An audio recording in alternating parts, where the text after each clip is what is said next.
On this vote, the yeas are 50 and the nays are 50. The Senate being equally divided, the Vice President votes in the affirmative, and the nomination is confirmed.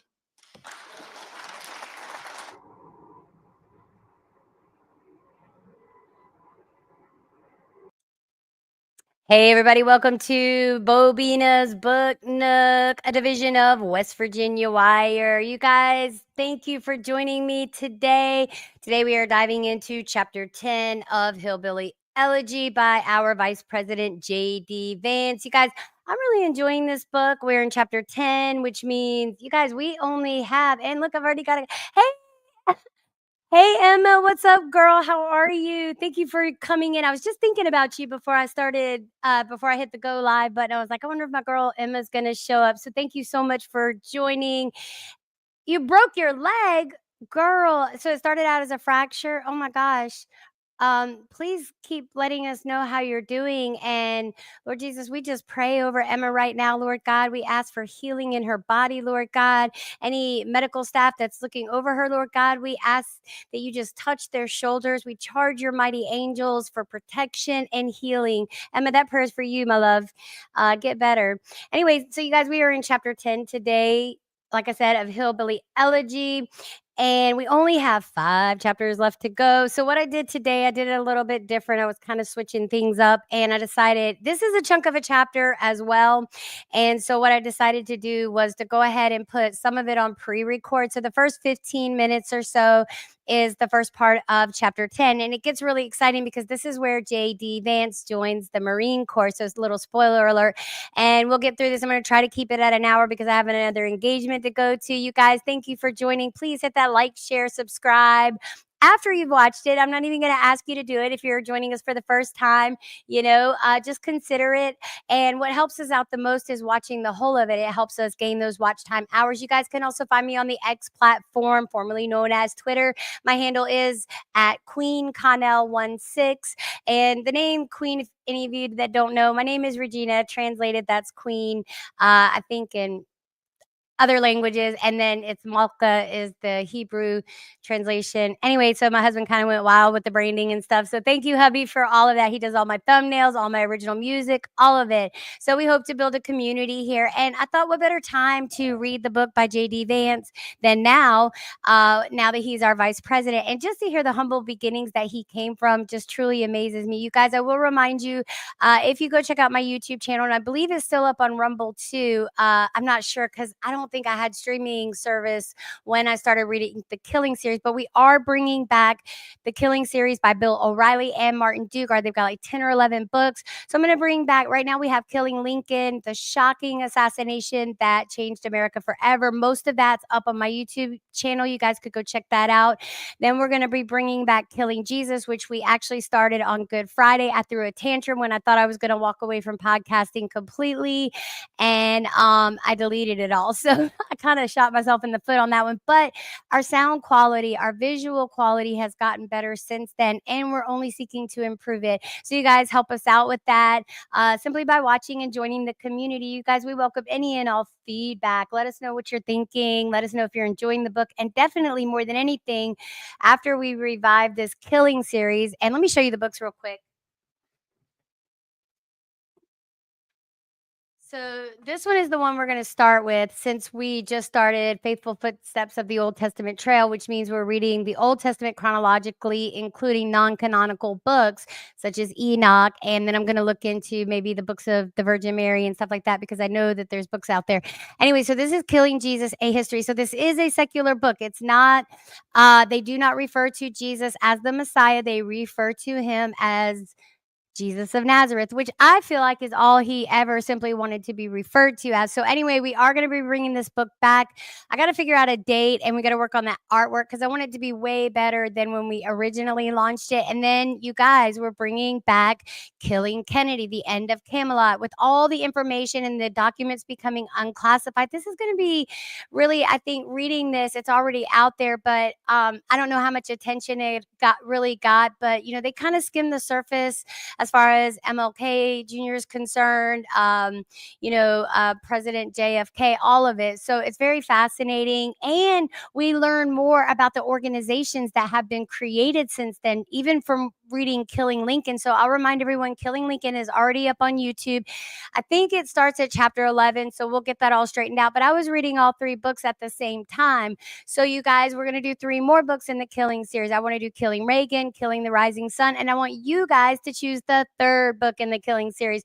All right, without further ado, we're going to jump right into chapter 10. You guys, we are in Hillbilly Elegy, a memoir of a family and culture in crisis by our Vice President, J.D. Vance. And eventually we're going to have call-in. I do have that capability, but it's kind of hillbilly style call-in. So you guys, I thank you for joining me. Thank you for staying with us on this journey. And you guys, our YouTube channel is growing. We're growing on all platforms.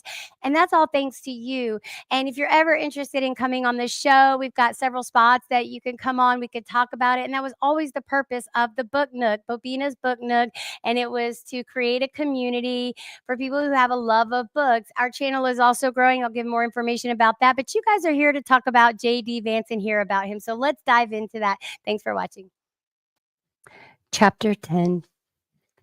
During my last year of high school, I tried out for the varsity golf team for about a year.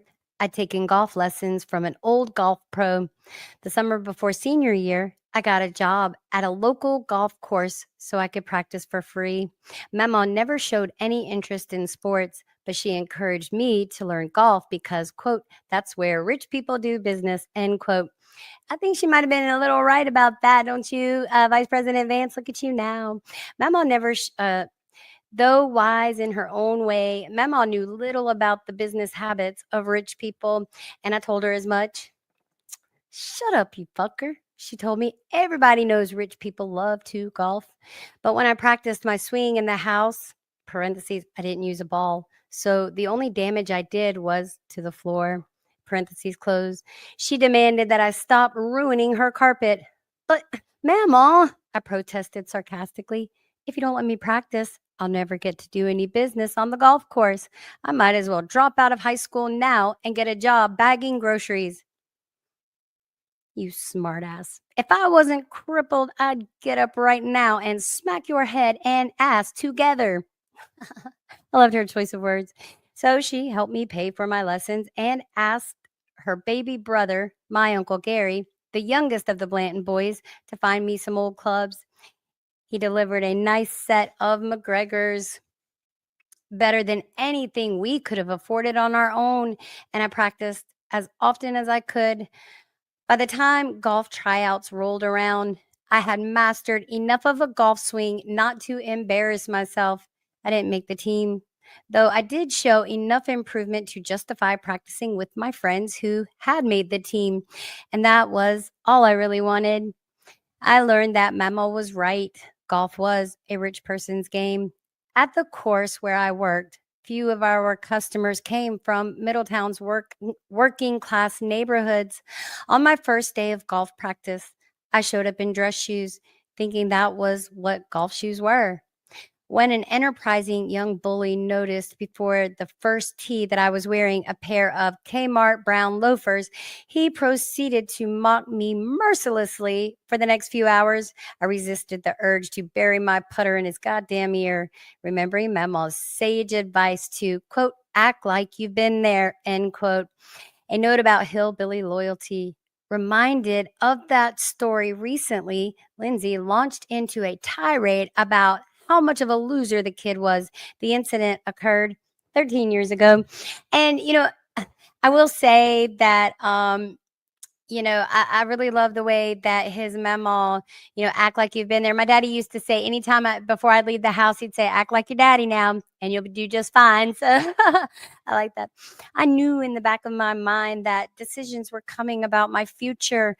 All of my friends planned to go to college. That I had such motivated friends was due to Mama's influence. By the time I was in 7th grade, many of my neighborhood friends were already smoking weed. Mama found out and forbade me to see any of them. I recognize that most kids ignore instructions like these, but most kids don't receive them from the likes of Bonnie Vance. She promised that if she saw me in the presence of any person on the ban list, she would run him over with her car. And I believe she meant business. No one would ever, no one would ever find out, she whispered menacingly.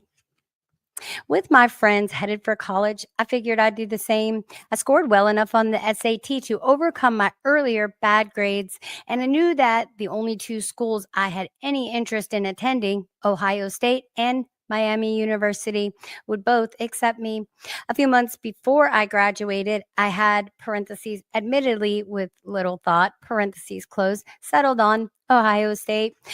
A large package arrived in the mail filled with financial aid information from the university. There was talk of Pell Grants, subsidized loans, unsubsidized loans, scholarships, and something called work study. Our oldest daughter did the work study. It was all so exciting. If only Mama and I could figure out what it meant. We puzzled over the forms for hours before concluding that I could purchase a decent home in Middletown with the debt I'd incurred to go to college. We hadn't actually started the forms yet. That would require another Herculean effort on another day. Excitement turned to apprehension, but I reminded myself that college was an investment in my future. Quote, it's the only damn thing worth spending money on right now, end quote, Memo said. She was right. But as I worried less about the financial aid forms, I began to worry for another reason. I wasn't ready. Not all investments are good investments. All of that debt, and for what? To get drunk all the time and earn terrible grades? Doing well in college required grit, and I had far too little of it. My high school record left much to be desired, dozens of absences and tardy arrivals, and no school activities to speak of. I was undoubtedly on an upward trajectory, but even toward the end of high school, C's in easy classes revealed a kid unprepared for the rigors of advanced education. In Mama's house, I was healing, yet as we combed through those financial aid papers, I couldn't shake the feeling that I had a long way to go. Everything about the unstructured college experience terrified me, from feeding myself healthy food to paying my own bills. I'd never done any of those things, but I knew that I wanted, but I knew what it, sorry, let me try again. But I knew that I wanted more out of my life. I knew that I wanted to excel in college, get a good job, and give my family the things I never had. I just wasn't ready to start the journey. That's when my cousin Rachel, a Marine Corps veteran, advised that I consider the Corps. And I think that was a wise choice. They'll whip your ass into shape. Rachel was Uncle Jimmy's oldest daughter, and thus the dean of our generation of grandchildren. All of us, even Lindsay, looked up to Rachel, so her advice carried enormous weight. The 9/11 attacks had occurred only a year earlier. During my junior year of high school, like any self respecting hillbilly, I considered heading to the Middle East to kill terrorists. But the prospect of military service, the screaming drill instructors, the constant exercise, the separation from my family frightened me until Rachel told me to talk to a recruiter, implicitly arguing that she thought I could handle it. Joining the Marines seemed as plausible as flying to Mars. And I do want to say on a personal note, my father shared stories with me when he joined the Navy, and I'm glad to see that things had not changed much from when Vice President Vance joined the Marines.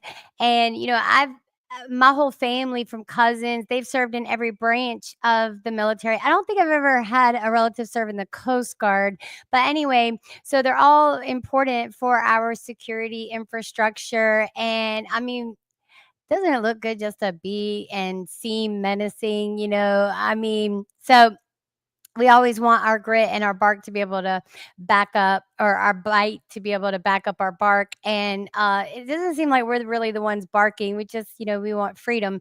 So anyway, I think it's just amazing to hear his story. This was made into a movie. I thought about maybe at the end of the book, we have 5 more chapters to go after this chapter. And this is like, there's more to read after this pre-record. So we still have about almost 20 more pages to go. So try to keep it at an hour, but I think we're going to go over the hour, but that's okay, you guys. And I did want to show a little bit of footage of, him now.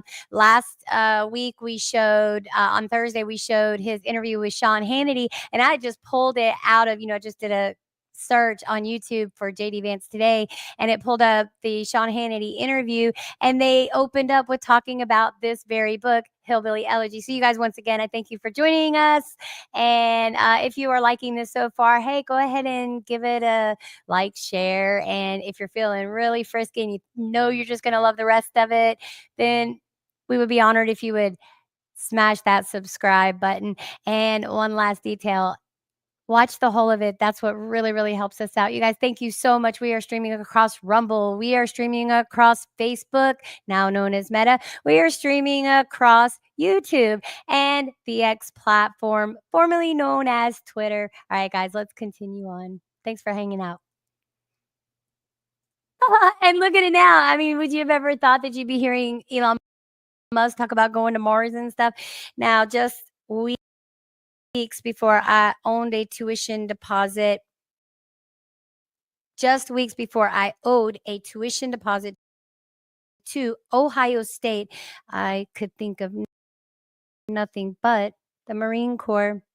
So one Saturday in late March, I walked into a military recruiter's office and asked him about the Marine Corps. He didn't try to sell me on anything. He told me I'd make very little money and I might even go to war. Quote, but they'll teach you about leadership and they'll turn you into a disciplined young man, end quote. This piqued my interest. But the notion of JD, the U.S. Marines, still inspired disbelief. I was a pudgy, long-haired kid. When our gym teacher told us to run a mile, I'd walk at least half. I had never woken up before 6 a.m., and here was this organization promising that I'd rise regularly at 5 a.m. and run multiple miles a day. I went home and considered my options. I reminded myself that my country needed me and that I'd always regret not participating in America's newest war. I thought about the GI Bill and how it would help me trade indebtedness for financial freedom. I knew that most of all, I had no other choice. There was college or nothing. You guys, if this is skippy, let me know in the comment section. I do apologize for the skippiness. I've been trying some new stuff. This is powered by StreamYard. I lovingly call it the yard. So if you ever hear me say, hey, meet me in the yard, you know what it means. All right, you guys, let's continue on. Let me see how much time is left on this one. Yeah, so there's only about 5 more minutes left. This one only went to about 15 minutes. And then we're going to go read directly from the book, completely live. And I'm going to have to pick up my pace a little bit. You guys, I strongly encourage everyone to run out and grab your own copy. And now this would be a good time to play our disclaimer.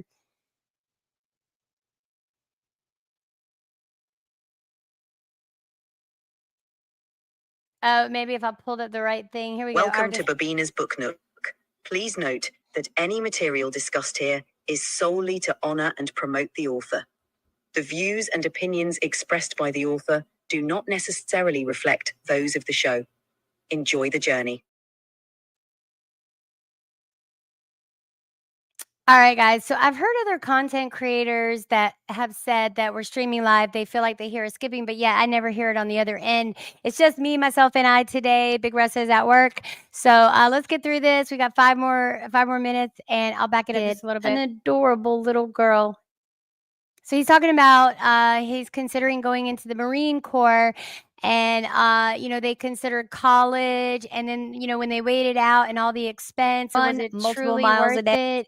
And so now he's weighing out the pros and the cons, which it's pretty neat that he's a critical thinker and that he does weigh those things out, and he did have good counsel around him. I do want to make a strong point about that. So we're only as good as the counsel around us, and I'll say it again. Now's the time for us to unite. Now's the time for us to come together. You guys, thank you so much for watching. Thank you for the likes. Thank you for the follows. All of you, I'm so grateful. I feel really good today. I'm seeing people that I've been following for a while, and man, this is how we do it. Let's keep going. Office and asked him about the Marine Corps. He didn't try to sell me on anything. He told me I'd make very little money and I might even go to war. Quote, but they'll teach you about leadership and they'll turn you into a disciplined young man. End quote. This piqued my interest. But the notion of JD, the U.S. Marine, still inspired disbelief. I was a pudgy, long-haired kid. When our gym teacher told us to run a mile, I'd walk at least half. I had never woken up before 6 a.m. And here was this organization promising that I'd rise regularly at 5 a.m. and run multiple miles a day. I went home and considered my options. I reminded myself that my country needed me and that I'd always regret not participating in America's newest war. I thought about the GI Bill and how it would help me trade indebtedness for financial freedom. I knew that most of all, I had no other choice. There was college or nothing, or the Marines, and I didn't like either of the first two options. 4 years in the Marines, I told myself, would help me become the person I wanted to be. But I didn't want to leave home. Lindsay had just had her second kid, an adorable little girl, and was expecting a third. And my nephew was still a toddler. Lori's kids were still babies too. The more I thought about it, the less I wanted to do it.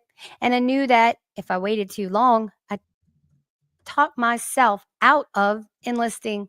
So 2 weeks later, as the Iraq crisis turned into the Iraq War, I signed my name on a dotted line and promised the Marine Corps the first 4 years of my adult life. At first, my family scoffed. The Marines weren't for me, and people let me know it. Eventually, knowing I wouldn't change my mind, everyone came around.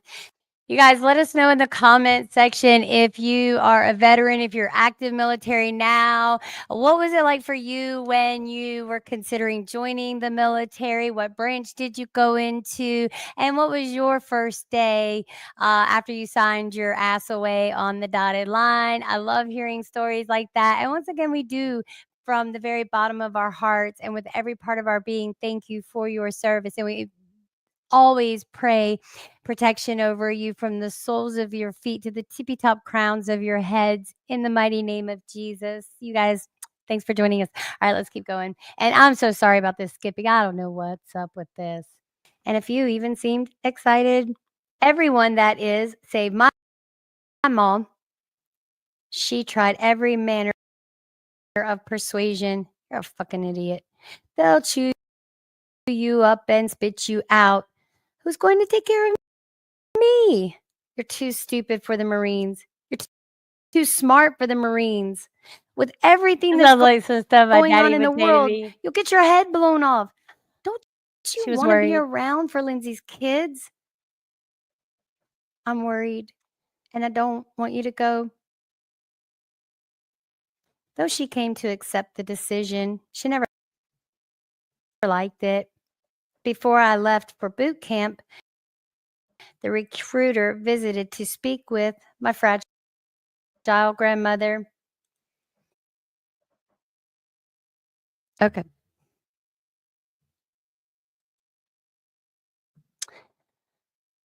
Though she came to accept the decision, she never liked it. Shortly before I left for boot camp, the recruiter visited to speak with my fragile grandmother. And the fragile grandmother, I don't even think I gave that justice when I read it like that, because wait till you hear how the grandmother approaches the Marine Corps recruiter is amazing to me. You guys, forgive me for the skipping. I am so militant about my sound, my audio, and all of that. I'm very OCD about it. I mean, I'm not going to use that term because I don't think it's a good one. I'm just going to say I'm very, I'll think of the word, it'll come to me, but I'm very meticulous. I'm very OCD about stuff, and only because I want to deliver the best possible experience for all of you. So, you guys, once again, thank you for joining. Forgive the stinking skipping and all of that. It's embarrassing, but we'll get it under control. I definitely feel like that we will. I'm going to show this really quickly. And so, you guys, I am running a ticker at the bottom of the screen. It will tell you all the platforms that I'm on, as well as every place that you can purchase the book. I would even consider checking out our local library. Once again, we're going to be diving into the Killing series. Again, we're reviving that. Got so many more books. And please let us know what books you want to hear or read. And let us know if you're interested in coming on, and we'll be reading and talking together. So thank you for joining, and let's continue on.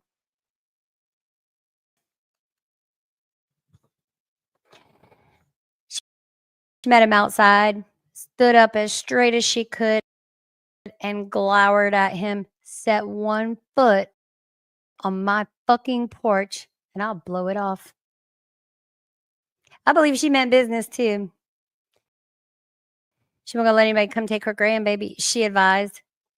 And let me tell you what kills me the worst about this skipping and this visual. Shut This up, is you a fucker. pre-record, She told right? me- What kills me the most about it is the fact that I'm directly wired to the internet.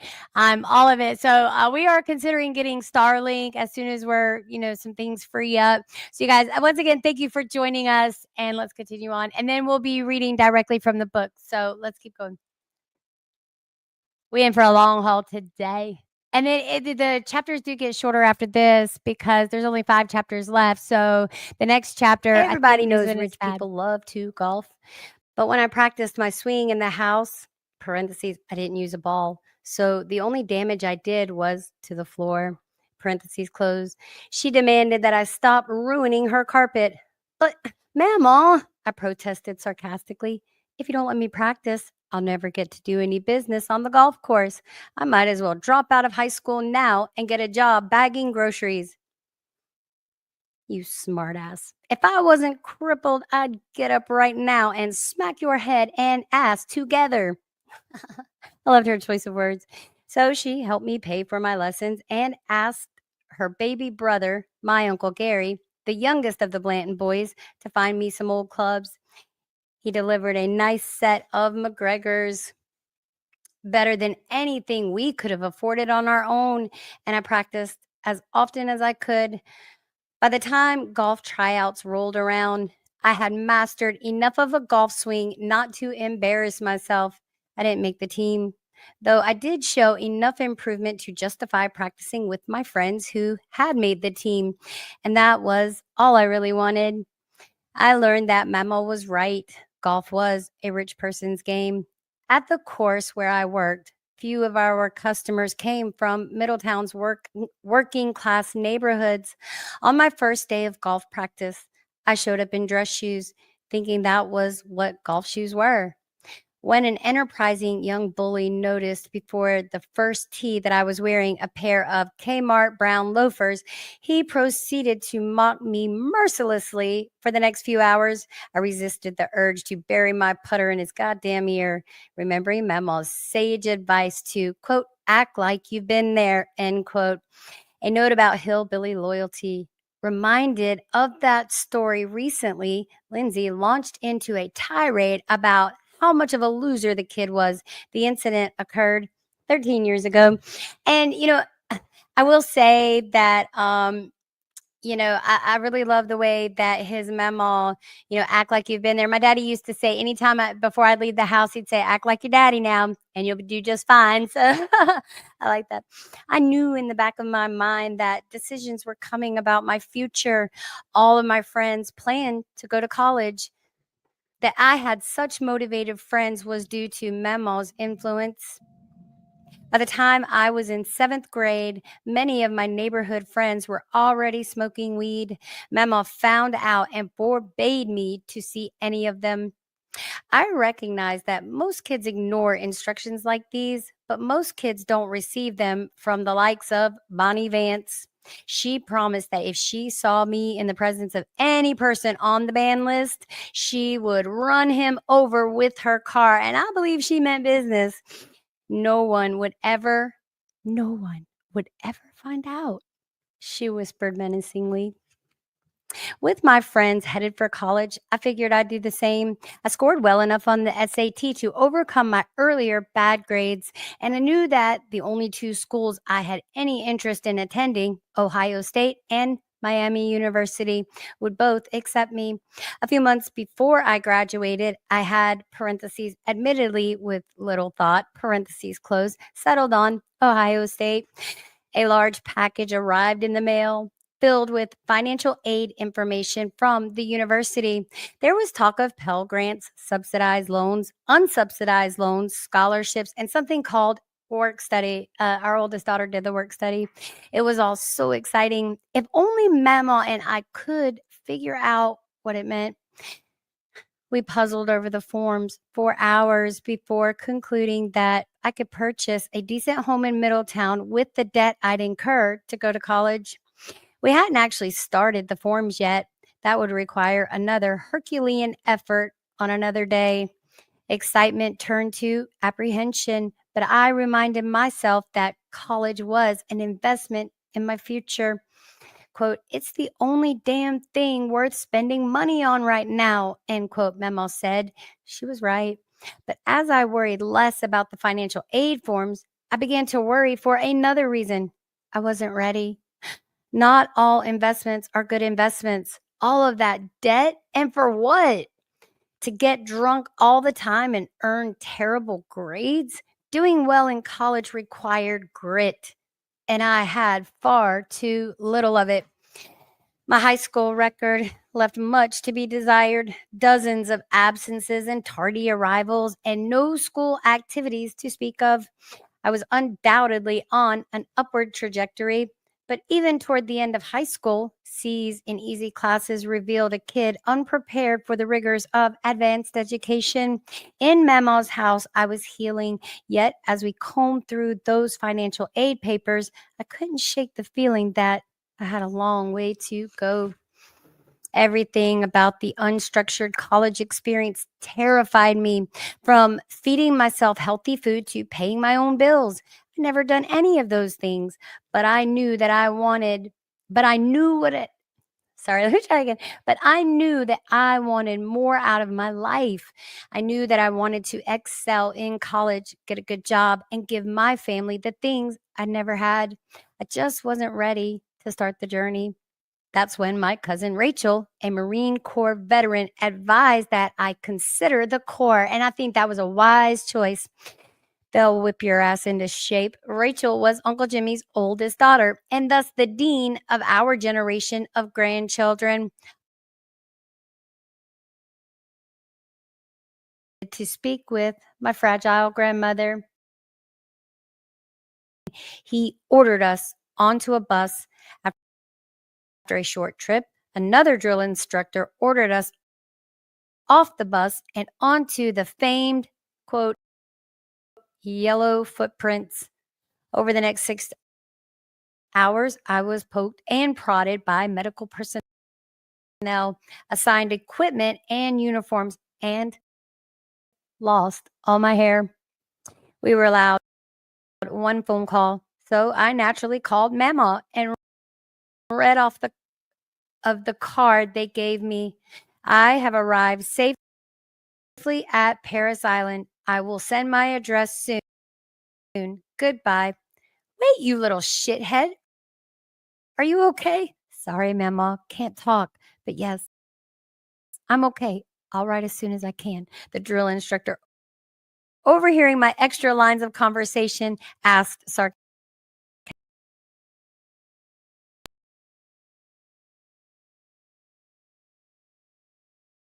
Guys, let's just go ahead and circumvent that page right there. Let me pull this closer to me so I can control everything. You guys, please run out and get the book. The page that we're skipping is page 159. If you have this version of the copy, this edit of it. So you guys, we're starting on page 160. So he basically just kind of elaborated on the mail that he got, and that the drill instructors, the Marine Corps, they were very good at informing the families. Hey, because they had to. I mean, they abided by prison like rules, and I would say even stricter than prison rules. So anyway, let's continue on. We have a bunch of pages to continue. And so Lindsay also wrote often, sending multiple letters in the same envelope, each on a different colored piece of paper with instructions on the back. Read this 1 second. This is the last one. Every single letter contains some reference to her kids. And I wonder if maybe Lindsay doing that, because that's kind of sounding like substacking for a book, and I wonder if that kind of gave JD Vice President Vance some ideas on, penning his own experiences. I learned of my oldest niece's successful potty training, my nephew's soccer matches, my younger niece's early smiles, and first efforts to reach for things. After a lifetime of shared triumphs and tragedies, we both adored her kids more than anything else. So the page that I skipped, his sister Lindsay did lose her stepbrother, and so he was allowed a phone call, and he used it to call his sister Lindsay. All right, let's continue on. Almost almost all of the letters I sent home asked her to, quote, kiss the babies and tell them that I love them. Cut off for the first time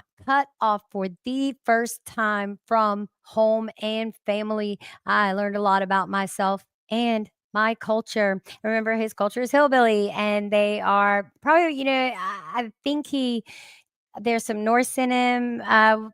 Go back. I'll have to go back. I read a lot of books and I get people mixed up. So the 69 members. Oh, let me quit. Contrary to conventional wisdom, the military is not a landing spot for low income kids with no other options. The 69 members of my boot camp platoon included Black, white, and Hispanic kids, rich kids from upstate New York, and poor kids from West Virginia. West Virginia, thank you. Thank you, Vice President Trump. We made it into Hillbilly Elegy. West Virginia made it into Hillbilly Elegy. And you know what? I take that as a sign from Lord Jesus God, because I've been in a lot of prayer about West Virginia. The Book Nook is not the place to talk about it, but you guys, come join us in the morning, 6 a.m. Eastern Standard Time. That's 5 a.m. Central Time, 4 a.m. Mountain Time, and 3 a.m. Pacific Time. So, hey, if you're working the night shift or you're just a night owl, I used to be one, come join us in the morning. We're going to be continuing our coverage on executive orders. We've kind of set it up kind of like a morning news show, and we do it once a week, and we'll see how it goes. We've got a lineup of people coming to join us. Tomorrow, it's Paul the Insurrectionist from the J6 event. He's been pardoned since. And then I've got the Mixed Texan Report, Donovan, coming on the following Wednesday. Hopefully everything will work out. We get, the schedules will be good. So you guys, let's continue on because we have a lot to read. So I'm going to read that again, guys. Rich kids from upstate New York and poor kids from West Virginia. And poor kids from West Virginia. Now, what does that tell you about the state of West Virginia? That's about to change, though, especially here in Boone County. We're going to be formidable. Catholics, Jews, Protestants, and even a few atheists. I was naturally drawn to those like me. The person I talked to most, I wrote to my family in my first letter home, is from Leslie County, Kentucky. He talks like he's from Jackson. I was telling him how much bullshit it was that Catholics got all the free time they did. They get it because of the way the church schedule works. He is definitely a country kid because he said, "What's a Catholic?" And I told him that it was just another form of Christianity. And he said, "I might have to try that out." To be sure, Mama understood precisely where he came from. My West Texas accent is going to come out here in a minute. Down in that part of Kentucky, everybody's a snake handler. She wrote back, only partially joking. During my time away, Mama showed vulnerability that I'd never seen before. Whenever she received a letter from me, she would call my aunt or sister, demanding that someone come to her house immediately and interpret my chicken scratch. I love you a big bunch and I miss you a bunch. I forget you aren't here. I think you will come down the stairs and I can holler at you. It is just a feeling. You aren't really gone. My hands hurt today. That arthritis, I guess. I'll go for now, write more later. Love you. Please take care. Mama's letters never contained the necessary punctuation and always included some articles, usually from Reader's Digest, to occupy my time.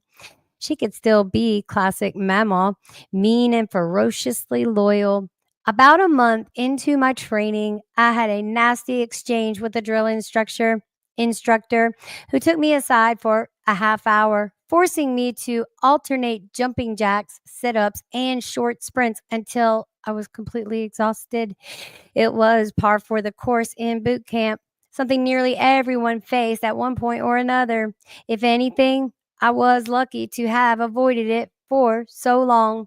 Dearest JD, Mama wrote when she learned of the incident, I must say, I have been waiting for them dick face bastards to start on you, and now they have. Words aren't invented to describe how they piss me off.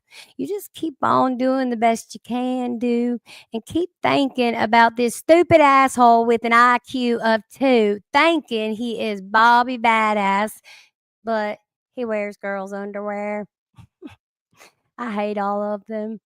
When I read that outburst, I figured Mama had gotten it all off her chest, but the next day she had more to say. Hello, sweetheart. All I can think about is them dicks screaming at you. That is my job, not them fuckers. Just kidding. I know you will be whatever you want to be because you are smart something they aren't, and they know it. I hate them all, really hate their guts. Screaming is part of the game they play. You carry on as best you can. You will come out ahead. Remember those words, JD. You made it through. Just the disgustingness and the hatred that's levied against the other side. If someone tells me that they supported Kamala Harris, you know, I mean, I'm not judging you. In fact, I had the opportunity to be on a show with a girl who she supported Harris and her best friend supported Trump. I'm not sure that they're friends anymore because all that content has been removed and I don't know why.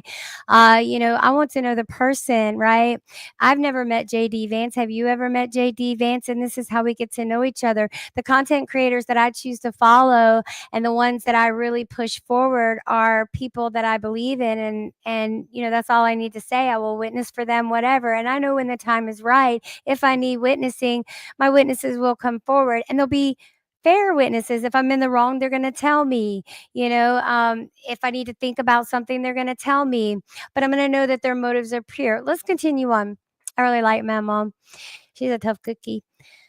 And that has served him well in the Senate and especially the hearings. And you guys, please go check out Shipwreck Show. She's on the X platform. Go check her out on Kick. Consider subscribing, especially Melanie King, YouTube, X platform. She's in other places too. Body language guy, Jesus Enriquez Rosas. Follow him. Let's keep going. I'll sit here and ramble to you all day long. We never get the book read. Forgive me, this West Virginia holler mama. Let's continue on. Sometimes I feel like I have an IQ of 2, maybe 2 brain cells left in my head. One's fervently doing CPR on the other one. I'm not sure, y'all. I just don't believe what I see around me. My mind is blown, pure blown. Anyway, Let's continue on. All right, just kidding. I know you will be whatever you want to because you are smart something they aren't, and they know it. I hate them all. Really hate their guts. Screaming is a part of the game they play. You carry on as best you can. You will come out ahead. I had the meanest old hillbilly staunchly in my corner, even if she was hundreds of miles away. You guys, I'm gonna play you a video because the UPS guy is here. My mini microphones are here, so this is a great opportunity. You guys, hang on. I'm gonna play this on loop. I'm gonna play Paul's intro song. He's my guest tomorrow. Shaking and he couldn't let it go. They called him a patriot, said he'd stand tall, but he never thought he'd be the one to fall. The door's wide open, he's standing at the gates. A broken promise, a hand that holds his fate. They say he's a hero, they say he's a fool, but Paul was just playing by a different rule. Paul at the gates with fire in his eyes, didn't see the warning signs or the lights, chasing a dream that was built on hate. Now he's lost, standing at the gates, marching to the rhythm of a deafening call. Thought he was fighting for something worth it all. The flag was waving, but it was torn in two, and all he was left with were pieces of the truth. The door's wide open, he's standing at the gates, where truth and justice got erased. They say he's a martyr, they say he's a king, but Paul can't hear the words he's supposed to sing.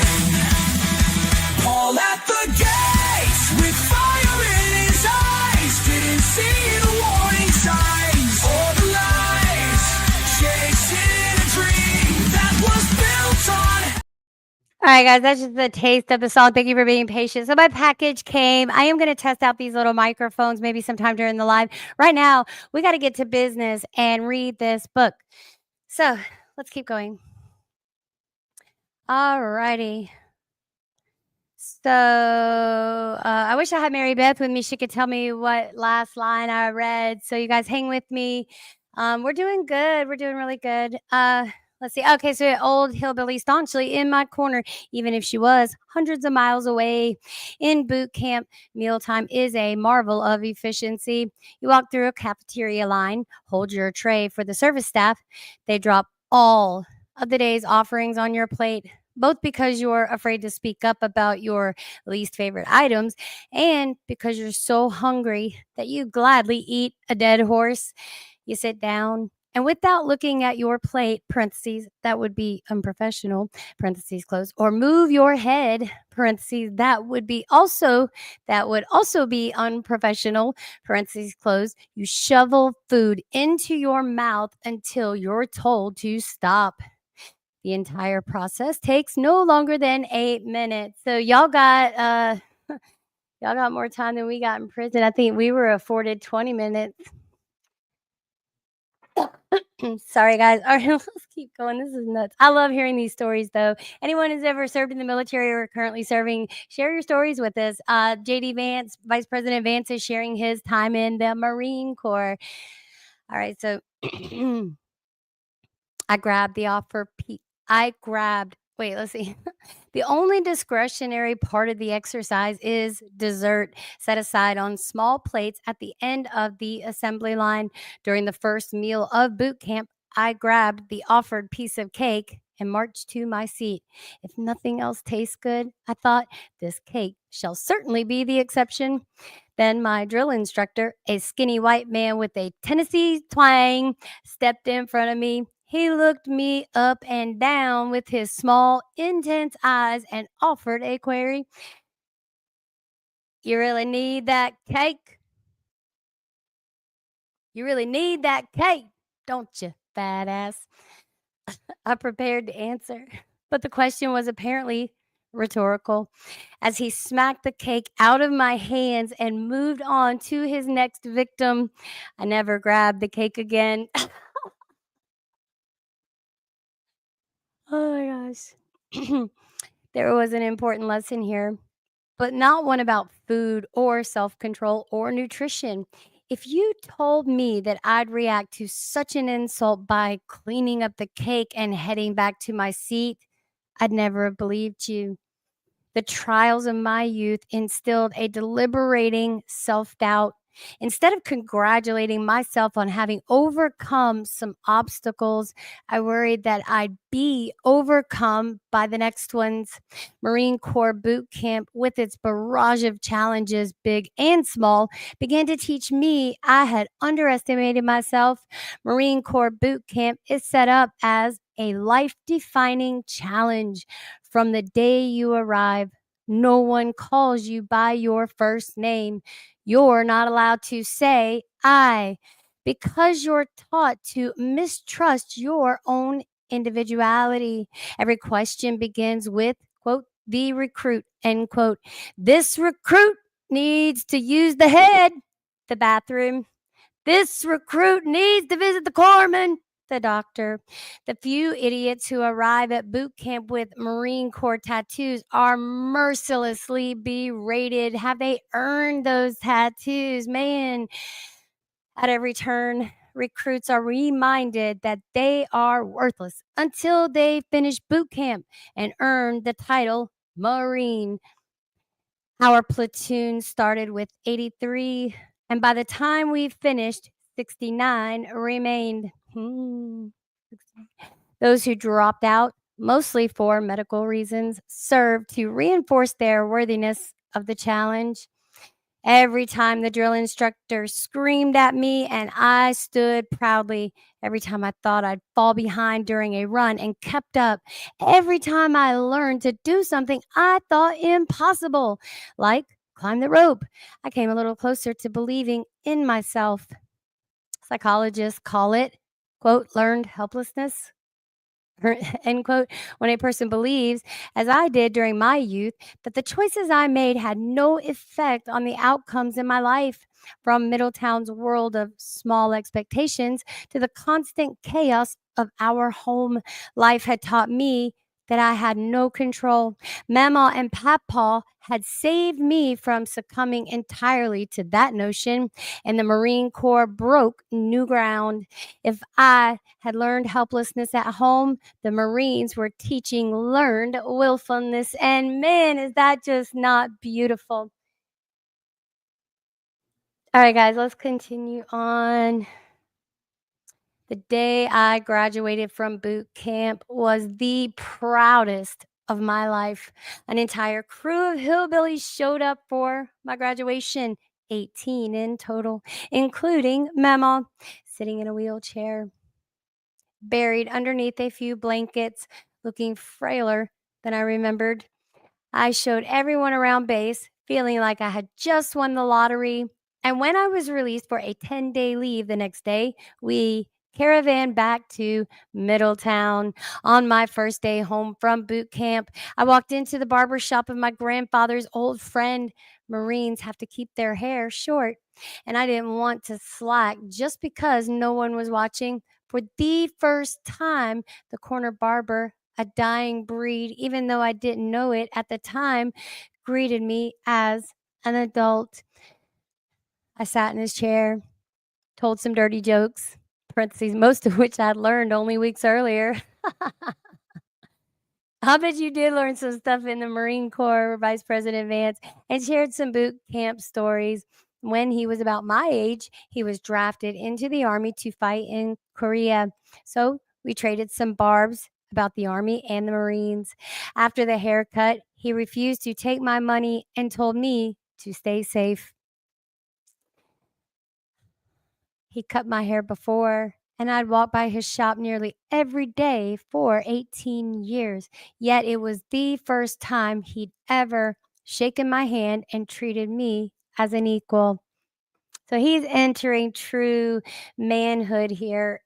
True manhood, true manhood. I had a lot of those experiences shortly after boot camp. In those first days as a Marine, all spent in Middletown, every interaction was a revelation. I'd shed 45 pounds. So many of the people I knew barely recognized me. My friend Nate, who would later serve as one of my groomsmen, did a double take when I extended my hand at a local mall. Perhaps I carried myself a little differently. My old hometown seemed to think so. The new perspective went both ways. Many of the fools that I ate once now violated the fitness standards of a Marine. In Mama's house, everything was fried chicken, pickles, tomatoes. That bologna sandwich on toast with crumbled potato chips as topping no longer appeared healthy. Blackberry cobbler, once considered as healthy as any dish built around fruit, blackberries, and grains, flour lost its luster. I began asking questions I'd never asked before. Is there added sugar? Does this meat have a lot of saturated fat? How much salt? It was just food, but I was already realizing that I'd never look at Middletown the same way again. In a few short months, the Marine Corps had already changed my perspective. I soon left home for a permanent assignment in the Marine Corps, and life at home continued on apace. I tried to return as often as I could, and with long weekends and generous Marine Corps leave, I usually saw my family every few months. The kids looked a bit bigger every time I saw them, and Mom moved in with Mama not long after I left for boot camp. Though she didn't plan to stay, Mama's health seemed to improve. She was walking better and even putting on a bit of weight. Lindsay and Aunt Wee, as well as their families, are healthy and happy. My greatest fear before I left was that some tragedy would befall my family while I was away and I'd be unable to help. Luckily, that wasn't happening. In January 2005, I learned that my unit would head to Iraq a few months later. I was both excited and nervous. Memo fell silent when I called to tell her. After a few uncomfortable seconds of dead air, she said only that she hoped the war would end before I had to leave. Though we spoke on the phone every few days, we never spoke of Iraq. Even as winter turned to spring and everyone knew I'd be leaving for the war that summer, I could tell that Mama didn't want to talk or think about it, and I obliged. Well done, Vice President Vint. Mama was old, frail, and sick. I no longer lived with her, and I was preparing to go fight a war. Though her health had improved somewhat since I'd left for the Marines, she still took a dozen medications and made quarterly trips to the hospital for various ailments. When AK Steel, which provided health care for Memo and Papa's widow, for Memo as Papa's widow, announced that they were increasing her premiums, Memo simply couldn't afford them. She barely survived as it was, and she needed $300 extra per month. That is an atrocity. $300 extra a month. She's a widow. Let me mute myself for a moment and clear my throat.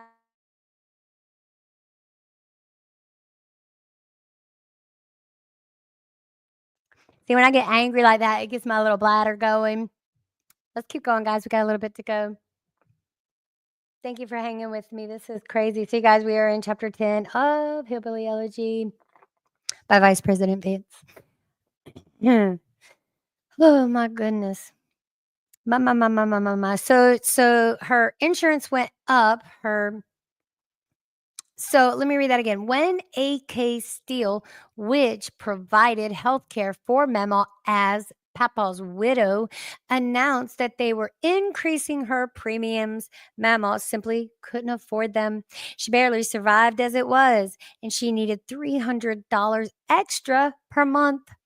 She told me as much one day, and I immediately volunteered to cover the costs. She had never accepted anything from me, not money from my paycheck at Dillman's, not a share of my boot camp earnings, but she accepted my $300 a month And that's how I knew she was desperate. And you know what? I'm glad that, she did swallow her pride and allow her grandson to do that, because what a blessing for him. He truly feels like a man, and that's what the patriarchs are supposed to do. When my father was the patriarch of his family, and that's how it goes. I didn't make a lot of money myself, probably $1,000 a month after taxes, though the Marines gave me a place to stay and food to eat. So that money went far. I also made extra money playing online poker. Poker was in my blood.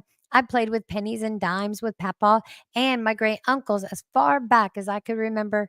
And the online poker craze at the time made it basically free money. I played 10 hours a week on small stakes tables, earning $400 a month. I had planned to save that money, but instead I gave it to Mama for her health insurance. Mama naturally worried that I had picked up a gambling habit and was playing cards in some mountain trailer with a bunch of card sharking hillbillies.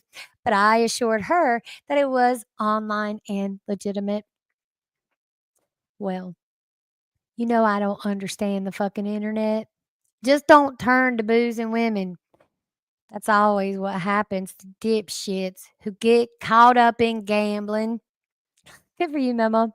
Memo and I both love the movie Terminator 2. I did too. We probably watched it together 5 or 6 times. Memo saw Arnold Schwarzenegger as the embodiment of the American dream, a strong, capable immigrant coming out on top.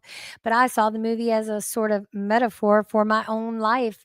Mama was my keeper, my protector, and if need be, my own goddamn Terminator. No matter what life threw at me, I'd be okay because she was there to protect me.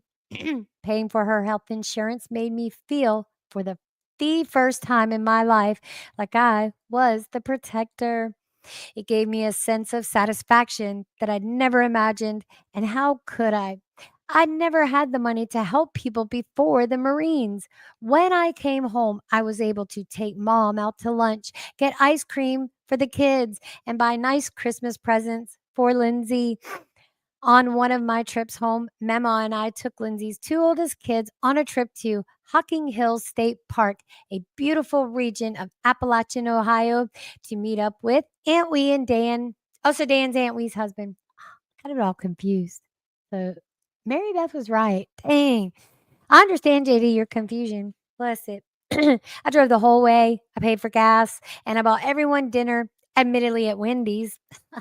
I felt like such a man, a real grown up, to laugh and joke with the people I loved most as they scarfed down the meal that I provided, gave me a feeling of joy and accomplishment that words can't possibly describe. And I will say that my father did the very same thing. As soon as he joined the military, he immediately started supporting his family, his mother, his father. I think that he helped contribute to his sister's weddings, whatever they needed, because I believe that when my father joined the military, well, when I went to live with them, my aunt, the youngest of 7, she was the baby sister. My father was the oldest, and she was a sophomore in college, I think, or a sophomore in high school, I think, and so I was like 2 then. So yeah.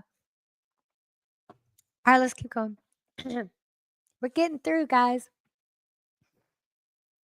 So yeah, I know that's a sense of accomplishment there. Memo's 72nd birthday was in April 2005. Hold on. There's someone.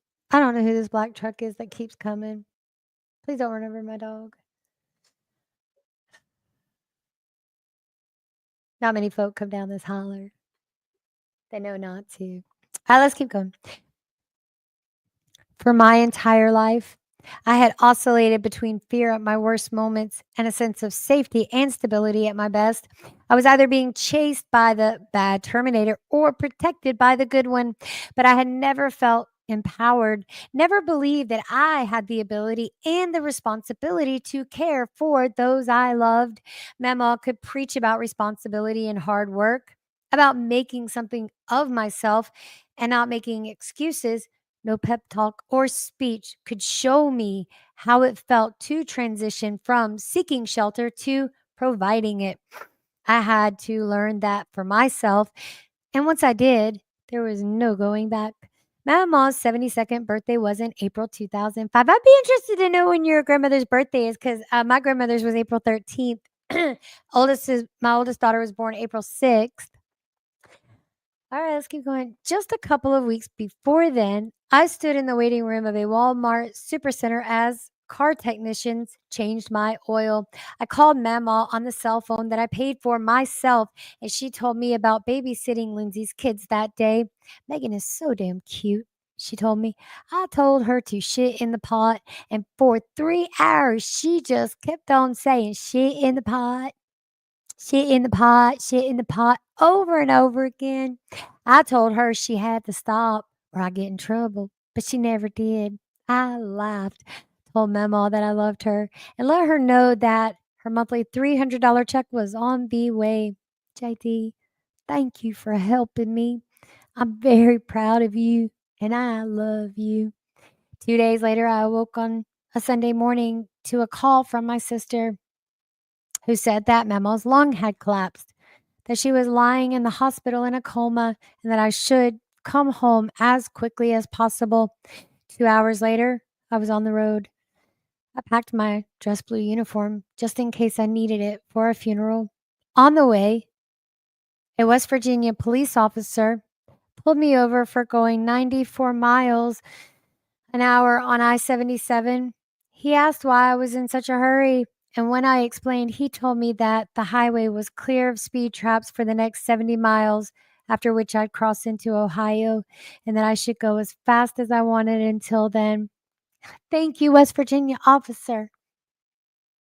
I took my warning ticket, thanked him profusely, and drove 102 until I crossed the state line. I made the 13-hour trip in just under 11 hours. When I arrived at Middletown Regional Hospital at 11 in the evening, my entire family was gathered around Mama's bed.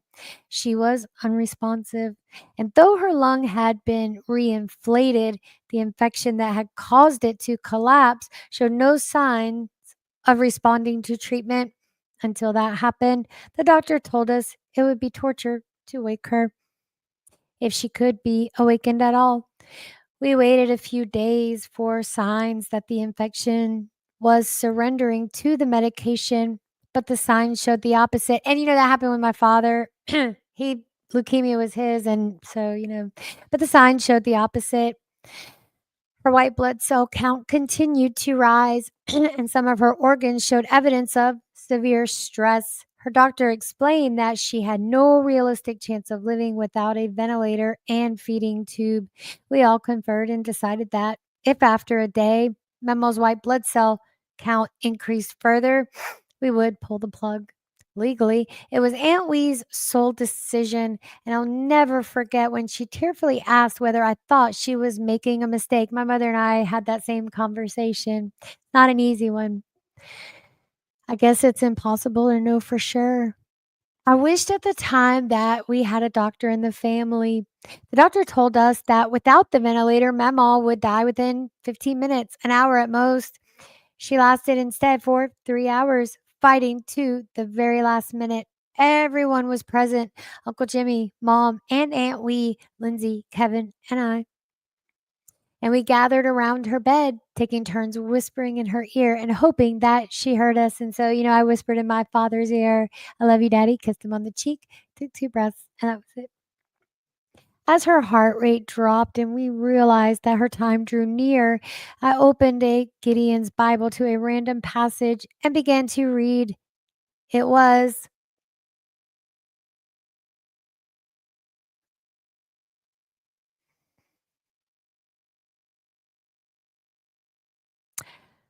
First Corinthians chapter 13, verse 12. For now we see through a glass darkly, but then face to face.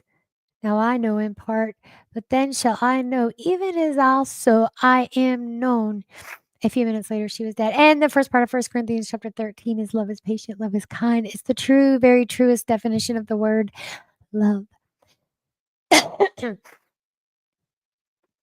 I didn't cry when Mama died, and I didn't cry for days thereafter. Aunt Wee and Lindsay grew frustrated with me, then worried.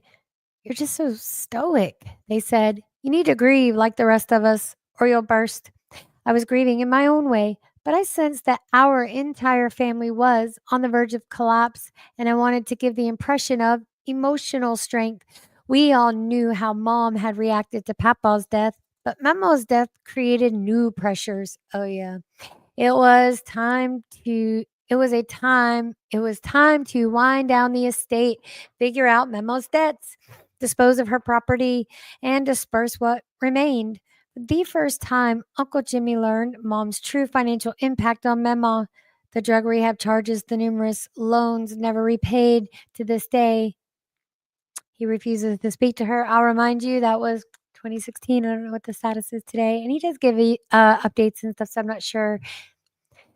For those of us well acquainted with Memo's generosity, her financial position came as no surprise. Though Papa had worked and saved for over 4 decades, the only thing of value that remained was the house he and Mama had purchased 50 years earlier, and Mama's debts were large enough to eat into a substantial portion of the home's equity. Lucky for us, this was 2005, the height of the real estate bubble. If she had died in 2008, Mama's estate likely would have been bankrupt. In her will, Mama divided what remained between her 3 kids with a twist. Mom's share was divided evenly between me and Lindsay. This undoubtedly contributed to Mom's inevitable emotional outburst. I was so caught up in the financial aspects of Mama's death and spending time with relatives I hadn't seen in months that I didn't realize Mom was slowly descending to the same place she traveled after Papa's death.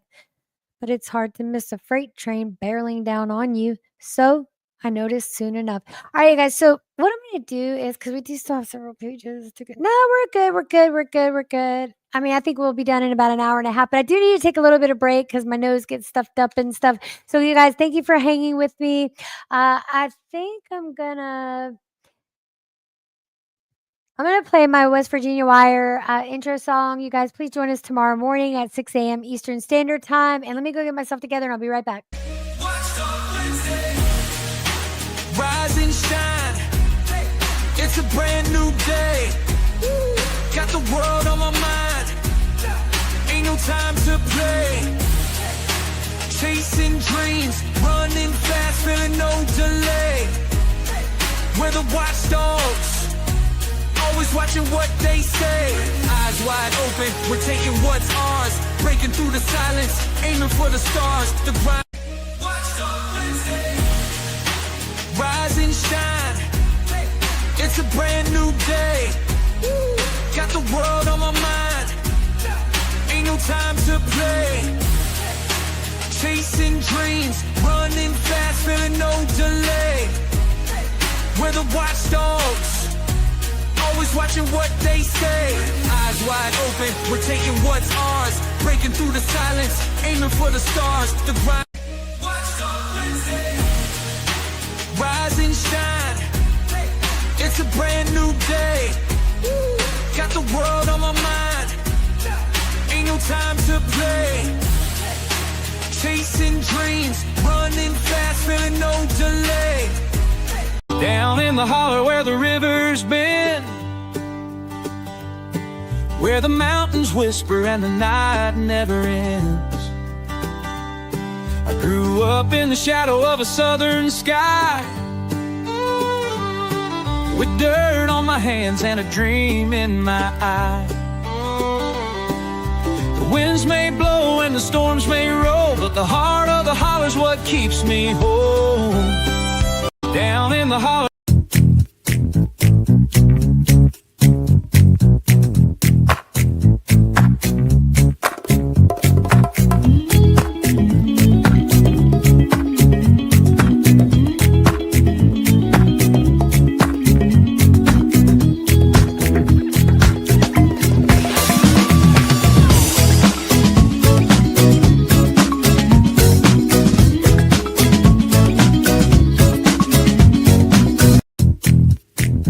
Welcome to Bobina's Book Nook. Please note that any material discussed here is solely to honor and promote the author. The views and opinions expressed by the author do not necessarily reflect those of the show. Enjoy the journey. Welcome to Bobina's Book Nook. Please note that any Down in the holler where the river. All right, guys, we are back. We are back. We've got about 4 more pages to go. So let's continue on. We should be done in the next 20 minutes. You guys, I got a lot to tend to today. A lot of hearings going on. You guys, let's lift all of our, candidates to be confirmed for the cabinet election selections. Let's lift them up in prayer, and let's pray for the people making the decisions as well, that they have true motives and they are honorable. Let's continue on, you guys, and I thank you for joining me. My name is Regina Connell. This is Bobina's Book Nook, and we are reading chapter 10 of Hillbilly Elegy, a memoir of a family and culture in crisis by Vice President J.D. Vance. Fight for a Better Life. And that's the title that hubby kind of put over that. So let's continue on, guys. I'm excited. I don't know about you. And here we go. I had a new background for you guys. Let's go check it out. I'm gonna put my Watchdog Wednesday one up here because it's got the date. So let's continue on. Let's continue on. Let's continue on. And we are going now. All right. So yeah, his mom went through a lot. It sounds like she's going to go through a repeat episode, which is very heartbreaking. He has mentioned that his mom, I believe, is doing better now. Let's see, we got some comments, you guys. Thank you for joining. Hey, Emma. Good. We're glad you're good, girl. All right, we're going to get this done and see what's going on in the rest of the universe. All right, guys, let's continue on.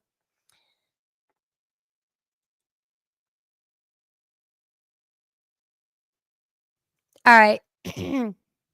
Like Papa, Mama wanted a visitation in Middletown so that all of her friends from Ohio could gather and pay their respects. Like Papa, she wanted a second visitation and funeral back home in Jackson at Deaton's. After her funeral, the convoy departed for Keck, a holler not far from where Mama was born, that housed our family's cemetery. In family lore, Keck held an even higher place of honor than Mama's birthplace. Her own mother, our beloved Mama Blanton, was born in Keck, and Mama Blanton's younger sister, Aunt Bonnie, nearly 90 herself, owned a beautiful log cabin on the same property. A short hike up the mountain from that log cabin is a relatively flat plot of land that serves as the final resting place for Papa and Mama Blanton and a host of relatives, some born in the 19th century. That's where our convoy was headed, through the narrow mountain roads, to deliver Mama to the family who'd crossed over before her. That's very beautiful. I've made that drive with a funeral convoy probably half a dozen times, and every turn reveals a landscape that inspires some memory of fonder times. It's impossible to sit in the car for the 20-minute trip and not trade stories about the departed, all of which start out, do you remember that time? But after Memo's funeral, we didn't recall a series of fond memories about Memo and Papa and Uncle Red and T-Berry. And that time, Uncle David drove off the side of the mountain, rolled 100 yards down the hill, and walked away without a scratch. Lindsay and I instead listened to Mom tell us that we were too sad, that we loved Mama too much, and that Mom had the greater right to grief because, in her words, she was my mom, not yours. I'm guilty. I think I've made that statement to my own daughter before. I have never felt angrier at anyone for anything. For years, I had made excuses for Mom. I had tried to help manage her drug problem, read those stupid books about addiction, and accompanied her to NA meetings. And I'll tell you all my opinion about all that maybe another time. Maybe.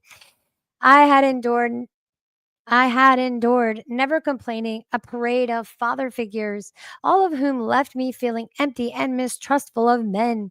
I had agreed to ride in that car with her on the day she threatened to kill me. And then I had stood before a judge and lied to him to keep her out of jail. Yeah, did you remember those things? I had moved in with her and Matt, and then her and Ken, because I wanted her to get better. Thoughts that if I played along, there was a chance she would. For years, Lindsay called me the, quote, forgiving child, the one who found the best in mom, the one who made excuses, the one who believed. I opened my mouth to spew pure vitriol in mom's direction, but Lindsay spoke first. No, mom. She was our mom, too. That said it all. As I continued to sit in silence, and good for you, Lindsay, because that did say it all. The day after the funeral, I drove back to North Carolina to join my Marine Corps unit. On the way back, on a narrow mountain back road in Virginia, I hit a wet patch of road coming around a turn, and the car began spinning out of control. I was moving fast, and my twisting car showed no signs of slowing as it hurled towards the guardrail. I thought briefly that this was it, that I'd toppled over that guardrail and joined Mama just a bit sooner than I expected, when all of a sudden the car stopped. It is the closest I've come to a true supernatural event, and though I'm sure some law of friction can explain what happened, I imagine that Mama had stopped the car from toppling over the side of the mountain. I reoriented the car, returned to my lane, and then pulled off to the side. That was when I broke down and released the tears that I'd held back during the previous 2 weeks. I spoke to Lindsay and Aunt Wee before restarting my journey, and within a few hours, I was back at the base. I will say a similar a similar event happened to our oldest daughter. And I can't remember if Daddy had already left this earthly realm or not. I think he was still sick at the time, but she had come back to live with us because I made mistakes too. But this is about JD Vance. And she was on 485. So JD's familiar with North Carolina. So on 77, 485 was like a kind of a loop to go around the city of Charlotte and, divert traffic. And so it goes all the way down to Pineville, could take you to Rock Hill, all of it. So anyway, and that road is busy at the time that she was traveling that road. Well, we get a phone call. We were in the middle of Aldi, Rusty and me, and we get a phone call that Nicole, she had been in a wreck. And I'll never forget, we got in that old truck and we sped so fast to that scene. And it was an act of God that there was no traffic coming. She spun out as well, went up an embankment, but we were able to drive her car back home. So yeah, it was crazy. That's why I always advise never buying teenagers brand new cars. All right, just a couple pages left. My final 2 years in the Marines flew by and were largely uneventful, though two incidents stand out, each of which we speak to the way the Marine Corps changed my perspective. The first was a moment in time in Iraq where I was lucky to escape any real fighting, but which affected me deeply nonetheless. As a public affairs Marine, I would attach to different units to get a sense of their daily routine. Dang, that's what I'm doing right now with the governor's office. I'm trying to get a sense of their daily routine, but nobody seems to know anything or want to say anything. I don't know why. They're questioning my motives. I'm not sure. All right. Sometimes I'd escort civilian press, but generally I'd take photos or write short stories about individual Marines or their work. Early in my deployment, I attached to a civil affairs unit to do community outreach. Civil affairs missions were typically considered more dangerous, as a small number of Marines would venture into unprotected Iraqi territory to meet with locals. On our particular mission, senior Marines met with local school officials, while the rest of us provided security or hung out with the school kids, playing soccer and passing out candy and school supplies. One very shy boy approached me and held out his hand. When I gave him a small eraser, his face briefly lit up with joy before he ran away to his family, holding his 2-cent prize aloft in triumph. I've never seen such excitement on a child's face. I don't believe in epiphanies. I don't believe in transformative moments, as transformation is harder than a moment, and I would agree. I've seen far too many people awash in a genuine desire to change, only to lose their mettle when they realize just how difficult change actually is. But that moment with that boy was pretty close for me For my entire life, I'd harbored resentment at the world. I was mad at my mother and father, mad that I rode the bus to school while other kids caught rides with friends, mad that my clothes didn't come from Abercrombie, mad that my grandfather died, mad that we lived in a small house. That resentment didn't vanish with an instant. But it's I stood and surveyed the mass of children of a war-torn nation, their school without running water, and the overjoyed boy. I began to appreciate how lucky I was, born in the greatest country on earth. Every modern convenience at my fingertips, supported by two loving hillbillies and part of a family that, for all its quirks, loved me unconditionally. And that's what it's about. 1 Corinthians chapter 13. I highly encourage y'all to read it from every translation. At that moment, I resolved to be the type of man who would smile when someone gave him an eraser. I haven't quite made it there, but without that day in Iraq, I wouldn't be trying. The other life altering component of my Marine Corps experience was constant. From the first day with that scary drill instructor and a piece of cake until the last, when I grabbed my discharge papers and sped home, the Marine Corps taught me how to live like an adult. The Marine Corps assumes maximum ignorance from its enlisted folks. It assumes that no one taught you anything about physical fitness, personal hygiene, or personal finances. I took mandatory classes about balancing a checkbook, saving, and investing. When I came home from boot camp with my $1,500 earnings deposited in a mediocre regional bank, a senior enlisted Marine drove me to Navy Federal. That's where my father banked, was Navy Federal, a respected credit union, and had me open an account. When I caught strep throat and tried to tough it out, my commanding officer noticed and ordered me to the doctor. We used to complain constantly about the biggest perceived difference between our jobs and civilian jobs. In the civilian world, your boss wasn't able to control your life after you left work. In the Marines, my boss didn't just make sure I did a good job. He made sure I kept my room clean, kept my hair cut, and ironed my uniforms. And I will say my father did the same thing. So he was in the Navy, and when the Navy, you couldn't wear your dungarees out in public.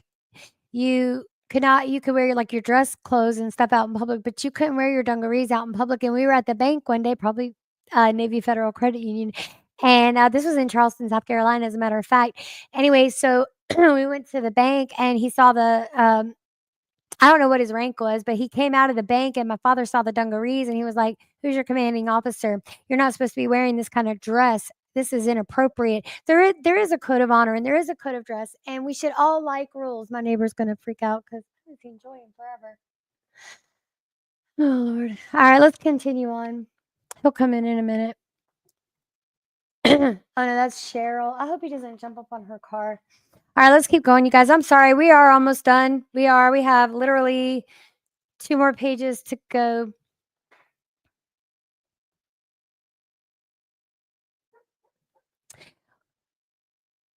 In the civilian, so he sent an older Marine to supervise as I shopped for my first car so that I'd end up with a practical car like a Toyota or a Honda, not the BMW I wanted. When I nearly agreed to finance that purchase directly through the car dealership with a 21% interest rate loan, my chaperone blew a gasket and ordered me to call Navy Fed and get a second quote. It was less than half the interest. I had no idea that people did these things. Compare banks? I thought they were all the same. Shop around for a loan? I felt so lucky to even get a loan that I was ready to pull the trigger immediately. And that's what we get caught up in. We've done it too. The Marine Corps demanded that I think strategically about these decisions, and then it taught me how to do so. Just as important, the Marines changed the expectation that I had for myself. In boot camp, the thought of climbing the 30-foot rope inspired terror. By the end of my first year, I could climb the rope using only one arm. On my last physical fitness test, I ran 3 of them in 19 minutes. It was in the Marine Corps where I first ordered grown men to do a job and watched them listen, where I learned that leadership depended far more on earning the respect of your subordinates than on bossing them around, where I discovered how to earn that respect, and where I saw that men and women of different social classes and races could work as a team and bond like family. It was the Marine Corps that first gave me an opportunity to truly fail, made me take that opportunity, and then when I did fail, gave me another chance anyway. So I will say a huge shout out and lifting my uncle up in prayer. He left this earthly realm not long after my father did. So Roger Bedsall, he served in our United States Marine Corps, and he also served in Vietnam. I think he was one of the only ones left out of his platoon when the war was all said and done. And he came home because his father had passed. So that's probably what saved his life. Let's continue on, you guys.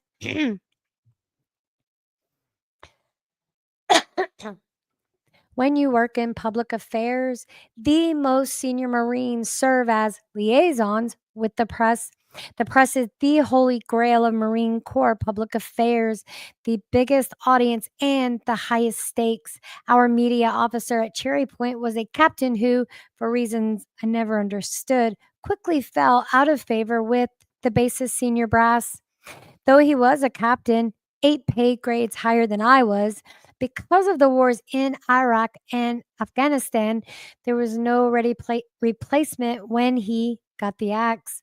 So my boss told me that for the next 9 months, until my service ended, I would be the media relations officer for one of the largest military bases on the East Coast. So my father served in Rhode Island, and I lied. We have more than like 3 pages. So my father served in Rhode Island. He was temporary commander chief, master chief of command at that base. And when they offered him the position, he turned it down. We'll talk more about that later. Let's continue on. If my voice still holds up, let me get some more of this. I love this liquid IV stuff. It's great. Even the knockoff brand.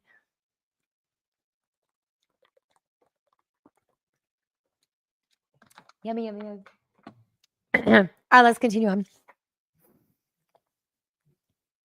You guys, help me think of a good day that we can read Killing Jesus together, because I might do that every day until I finish it. I don't know.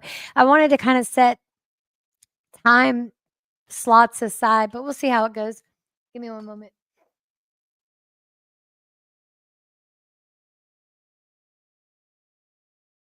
All right, let's continue on. I'm going to remove this from the stage. All right. So, oh, I'm sorry. I didn't mean to burp in the, oh my gosh. Oh no, we are almost done. So by then, I'd grown accustomed to the sometimes random nature of Marine Corps assignments. This was something else entirely. As a friend joked, I had a face for radio, and I wasn't prepared for live TV interviews about happenings on base. The Marine Corps threw me to the wolves.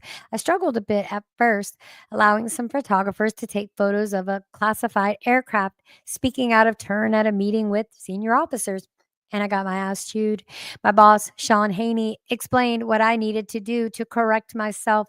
We discussed how to build relationships with the press, how to stay on message, and how to manage my time. I got better, and when hundreds of thousands flocked to our base for a biannual air show, our media relations worked so well that I earned a commendation medal. Congratulations. The experience taught me a valuable lesson that I could do it. I could work 20 hours a day. I could work 20-hour days when I had to. I could speak clearly and confidently with TV cameras shoved in my face. I could stand in a room with majors, colonels, and generals and hold my own. I could do a captain's job even when I feared I couldn't. For all my grandma's efforts, for all of her, you can do anything. Don't be like those fuckers who think the deck is stacked against them. Diatribes. The message had only partially set in before I enlisted. Surrounding me was another message that I and the people like me weren't good enough, that the reason Middletown produced 0 Ivy League graduates was some genetic or character defect. I couldn't possibly see how destructive that mentality was until I escaped it. The Marine Corps replaced it with something else, something that loads excuses. Giving it my all was a catchphrase, something heard in health or gym class. When I first ran 3 miles, mildly impressed with my mediocre 25-minute time, a terrifying senior drill instructor greeted me at the finish line. If you're not puking, you're lazy. Stop being fucking lazy. He then ordered me to sprint between him and a tree repeatedly. Just as I felt I might pass out, he relented. I was heaving, barely able to catch my breath. That's how you should feel at the end of every run, he yelled. In the Marines, giving it your all was a way of life. I'm not saying ability doesn't matter. It certainly helps, but there's something powerful about realizing that you've undersold yourself, that somehow your mind confused lack of effort for inability. This is why, whenever people ask me what I'd most like to change about the white working class, I say the feeling that our choices don't matter. The Marine Corps exercised that feeling like a surgeon does a tumor. A few days after my 23rd birthday, I hopped into the first major purchase I'd ever made, an old Honda Civic. Grabbed by my discharge papers and drove one last time from Cherry Point, North Carolina to Middleton, Ohio. During my 4 years in the Marines, I had seen in Haiti a level of poverty I never knew existed. I witnessed the fiery aftermath of an airplane crash into a residential neighborhood. See, you guys, here we go. I mean, what are the odds that we be on chapter 10? He's talking about all this stuff with the events recently of the past week. Let's keep going. Whew, I witnessed the 5K. I had watched Mama die and then gone to war a few months later. I had befriended a former crack dealer who turned out to be the hardest working Marine I knew. When I joined the Marine Corps, I did so in part because I wasn't ready for adulthood. I didn't know how to balance a checkbook, much less how to complete the financial aid forms for college. Now I knew exactly what I wanted out of my life and how to get there. And in 3 weeks, I'd start classes at Ohio State. You guys, that's it for today in the Book Nook. You guys, thank you for joining me. Don't forget to join tomorrow for Watchdog Wednesday. Our West Virginia Wire Watchdog Wednesday. We're going to have Paul the Insurrectionist with us, you guys. I'm going to play that one really quick. And then let me change this out. But I'm going to play the intro video for Watchdog Wednesday. Rusty did it. He did the original music. I love it. You guys, 6 a.m. Eastern Standard Time. We'll see you in the morning. Peace out. And this has been chapter 10 of Hillbilly Elegy. And once again, I thank you all for watching and hanging with me. Usually we don't go over an hour, but like I said, the chapters are getting shorter after this one. All right. Thanks, guys, for joining. Rise and shine. It's a brand new day. Got the world on my mind. Ain't no time to play. Chasing dreams, running fast, feeling no delay. We're the watchdogs, always watching what they say. Eyes wide open, we're taking what's ours. Breaking through the silence, aiming for the stars.